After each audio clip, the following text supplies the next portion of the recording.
There once was a man named Gold Roger who was king of the pirates. He had fame, power, and wealth beyond your wildest dreams. Before they hung him from the gallows, these were the final words he said. My fortune is yours for the taking, but you'll have to find it first. I left everything I own in one piece. Ever since, pirates from all over the world set sail for the Grand Line, searching for One Piece, the treasure that would make their dreams come true. Yo! Yayo, dreaming. Don't give it up, Luffy. Don't give it up, Solo. Don't give it up, Nami.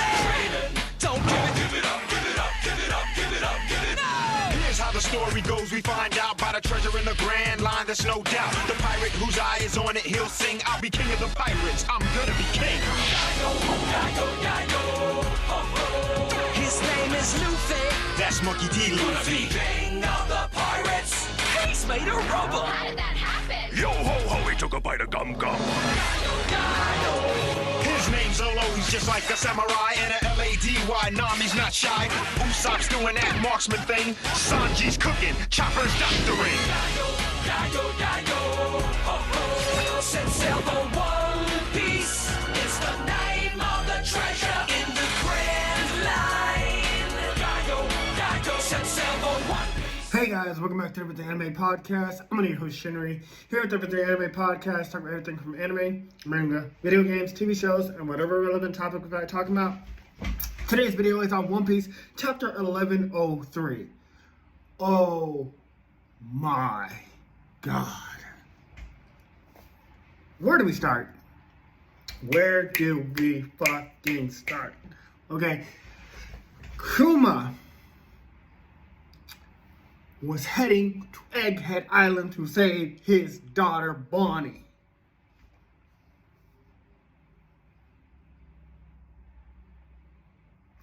Bitch, I would cry if I wasn't, we don't get into that, but I would cry. That payoff from the flashbacks to knowing everything about Kuma, to knowing everything about Bonnie, that is the ultimate payoff to this ending. The ultimate way to take down Saturn.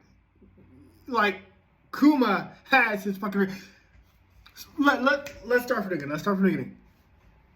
Saturn... Okay, no. First off, I was right. Bonnie is 12 years old. She turns back into a little child in front of Vegapunk. 100% confirmed, Bonnie is 12. So anybody that like got Bonnie figures, you're nasty, okay? You're nasty. She is 12. I'm just playing. But yeah, she's 12 years old. Then we got Saturn basically confirming, like, I've been behind every guy. He pulled a Sosuke Aizen. Oh, Ichigo, since the day you were born, I've been behind everything. Oh, Madara, or no, that was Black Zetsu. Oh, I've been behind everything. It wasn't Madara, it wasn't Obito, it was me all along. Not literally, like, the whole story, because that's kind of bullshit. For Sasuke Aizen, it's fine. Black Zetsu, no. But for just being Kuma's backstory as well as Juri Bonnie's, that is insane. First off, let's start with Bonnie. When Bonnie was a child, and you can believe this because Bonnie and her mother were in Marios, the Holy Land.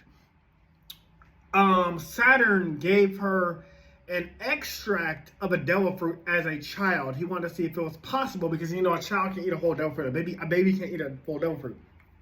Saturn knew the whole time she had the age fruit. But her power has an obvious weakness. Because the future is so unknown, her age powers are powerful. But the closer you are to knowing what the future is definitely going to be, the weaker your powers are. A really unique twist that I would not have thought of myself. Like, her power, basically, because it accelerates, it does age people up and down, but it basically is like a future version of yourself. It's like Bonnie being able to look into the future, or to an extent, like manipulate the future.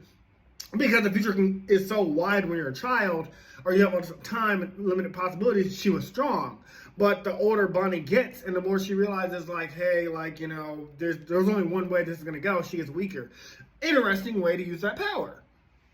Now, he almost says who Bonnie's real father is, which we know is not Kuma. Kuma is her stepfather, but Bonnie accepts him as her father. It's the only father she's ever known, and I totally understand that. I have step siblings, I have half siblings, and I just call them my sister and my brother. There is no half, there is no step. They're just my siblings. So I totally get that. But, dude, that is insane that Saturn gave her that devil fruit. But again, he is a scientist. He knew all this. The other motherfucking revelation is, because we don't know who the father is yet, he gave the mother of Jewelry Bonnie, I think, what's her name? We know her name. It's Kuma's friend. It's escaping me right now, but we know her name. I'm going to call her Jewel. I don't think it's Jewel, but we're going to call her Jewel. He gave her sapphire scales to see what would happen. He used her as an experiment. And then he not only used her as an experiment, he told Kuma, because it passed down to her, it passed down through her, like the mother to Bonnie, Jewelry Bonnie herself.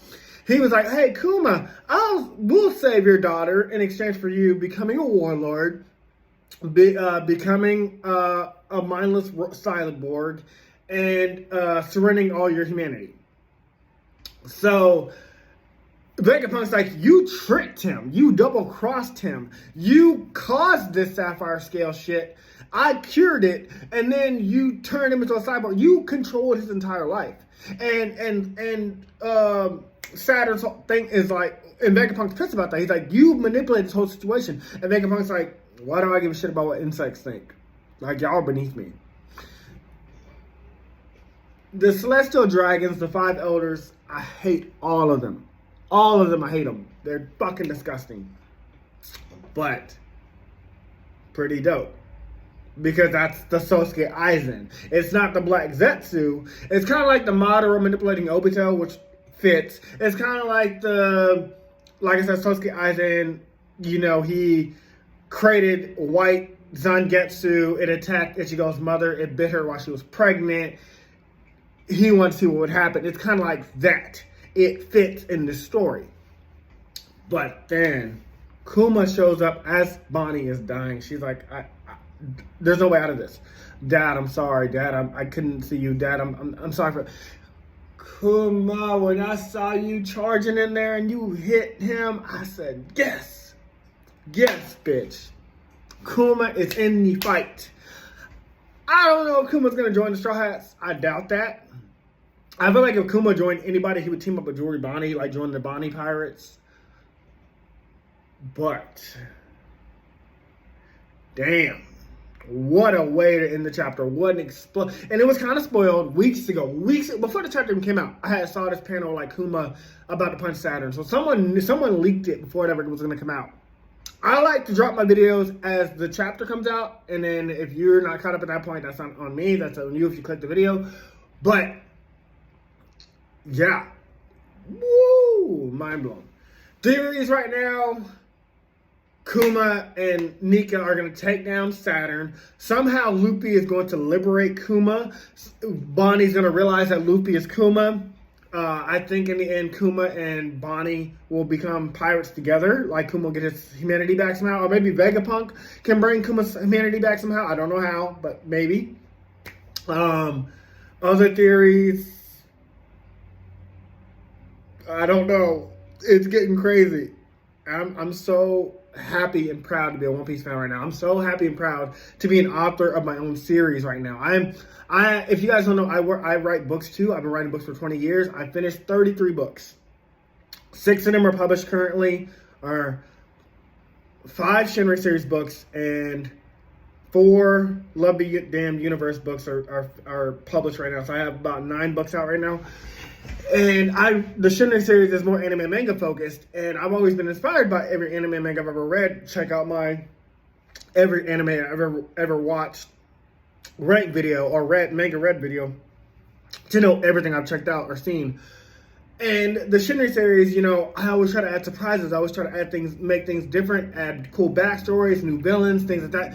And this is just, it's giving me so much inspiration. It's telling me like there's so much limitless potential to my future stories, or even the ones I'm editing still, because there are books that aren't out yet that, you know, I have time to edit. And so I want to make improvements on them.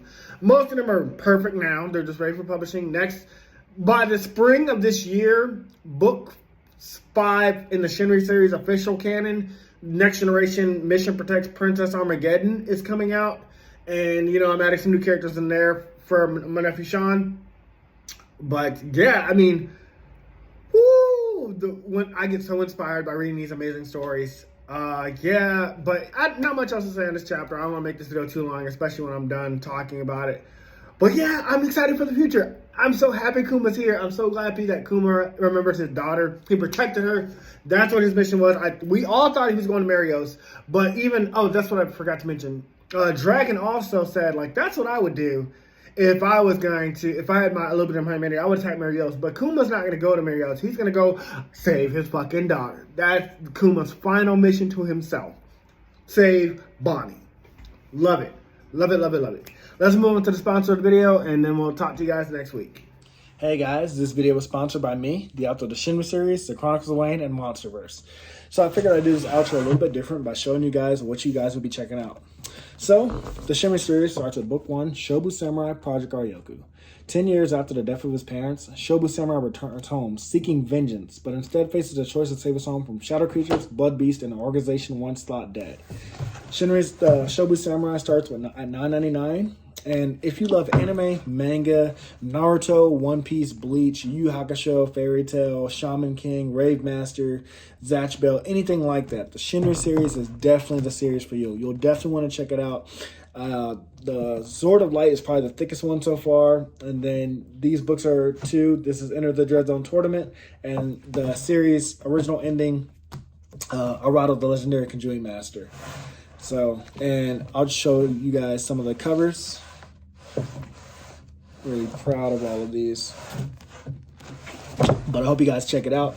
If you don't like that, I also have the current published books for the Chronicles of Wayne, Love Be Damned, Cotton Candy, Full Moons, Fabled Lovers, A Cursed Virgin's Bite. If You Go Where Monsters Dance, Red Will Rain Over Your House. Love Be Damned.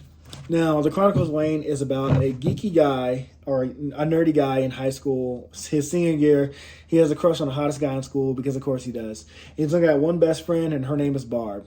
Well, the hottest guy in school turns out to be a werewolf.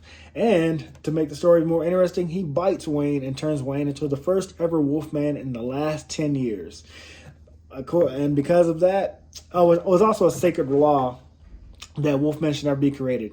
I don't want to get into too much of the Chronicles of Wayne without spoiling it, but I can tell you it's very short. This one sells for $6.99, and Love Be Caged right after it. The ending of this trilogy, Love Be Liberated, comes out in October. So I'm going to definitely do a more full in-depth review of this one. But yeah, it's an LGBT fantasy fiction story about werewolves, vampires, white witches, a dark warlock, and, well, many, many more surprises to come. So if you guys like to read, I definitely recommend. These are all the books so far in the Shinry series, except for Shinry's Beginning. I do have that one, but it's just not here with me. But yeah, I appreciate a like, support, or just a review on Amazon. Either way, thank you guys for watching. I hope you guys have a great day.